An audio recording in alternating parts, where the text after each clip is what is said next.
তনয়ার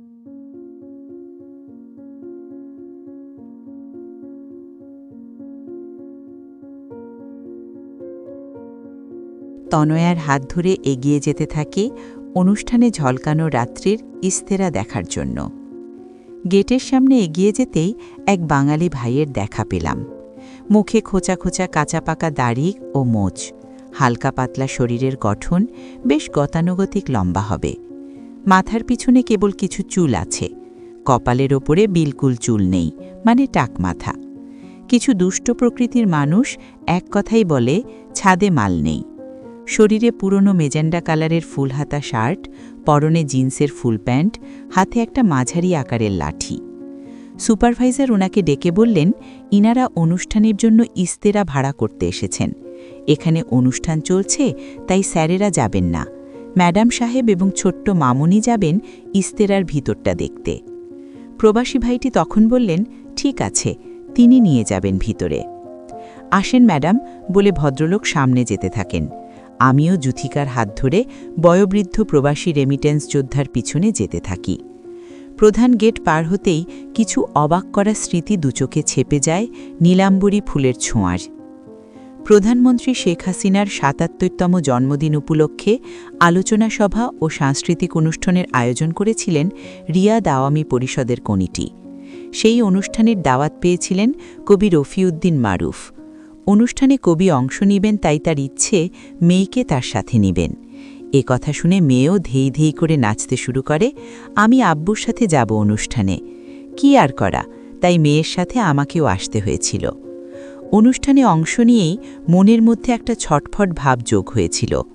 কবির কাছে জিজ্ঞেস করলাম, অনুষ্ঠানে যে সমস্ত শিল্পীগণ এসেছেন তারা কোথায়? তাদের সাথে আমি একটু দেখা করতে চাই। আমার কি তাদের সাথে দেখা করা সম্ভব? কবি উত্তর দিলেন, ঠিক আছে, দেখি কি করা যায়। এ কথা বলে আমাদের আরেকটা গেটের কাছে নিয়ে এলেন, বললেন, এই বিল্ডিং মহিলাদের পরিসর, তুমি যুথিকারে নিয়ে বসো। গেটের ভিতরে গেলেই বুঝতে পারবে কোথায় মহিলাদের গেস্ট রুম। সেখানে অনেকে এসেছে, পরিচিত কাউকে পেয়ে যেতেও পারো। আমি আর ভিতরে যেতে পারবো না। কবি আমাকে মহিলাদের বিল্ডিংয়ের গেটে দিয়ে তিনি পুরুষদের বিল্ডিংয়ে চলে গেলেন। কয়েক কদম হাঁটার সাথে সাথেই বুঝতে সক্ষম হলাম কোথায় গিয়ে আমাকে বসতে হবে। রুমের ভিতরে গিয়ে সোফার ওপর বসে পড়লাম। সে মস্ত বড় এক রুম। চুপচাপ বসে রইলাম। এবার আমি এক নীরব পথচারী, যুথিকার হাজারো প্রশ্নের কাছে পুরো দস্তুর নাস্তানাবুদ। কম করে হলেও সেখানে ৪০ জন মহিলারও বেশি হবে। প্রত্যেকের সাথে ছোট ছোট ছেলে ও মেয়ে আছে, তাদেরও আমার মতো অবস্থা।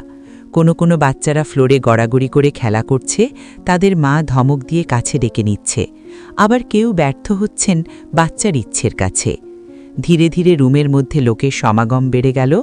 রুমের একদিকে ছোট একটা মঞ্চ রয়েছে, সেখানে শব্দযন্ত্রের বাক্সে বাহিরের বক্তব্য ভেসে আসছে, যা আমাকে বিমোহিত করে তোলে। আমার মোবাইলের রিংটোন বেজে উঠল। কয়েকবার রিংটোন বেজে ওঠার পরে বুঝতে পারলাম যে ব্যাগের ভিতর থেকে শব্দ আসছে। ব্যাগের চেন খুলে মোবাইল হাতে নিলাম, দেখতে পেলাম কবি ফোন দিয়েছে। তাড়াতাড়ি ফোন রিসিভ করতেই সে জানতে চাইলেন ফোন রিসিভ করতে দেরি হলো কেন। তার প্রশ্নের উত্তরে বললাম, এখানে অনেক শব্দ, তাই রিংটোন শুনতে পাইনি। কবি বললেন, এবার শোনো, তোমাদের ওখানে অন্য রুমের ভিতরে যাও, সেখানে গেলেই অনুষ্ঠানের শিল্পীদের দেখতে পাবে। ঠিক আছে, এবার ফোন রাখো, খুঁজে দেখি রুম কোন দিকে।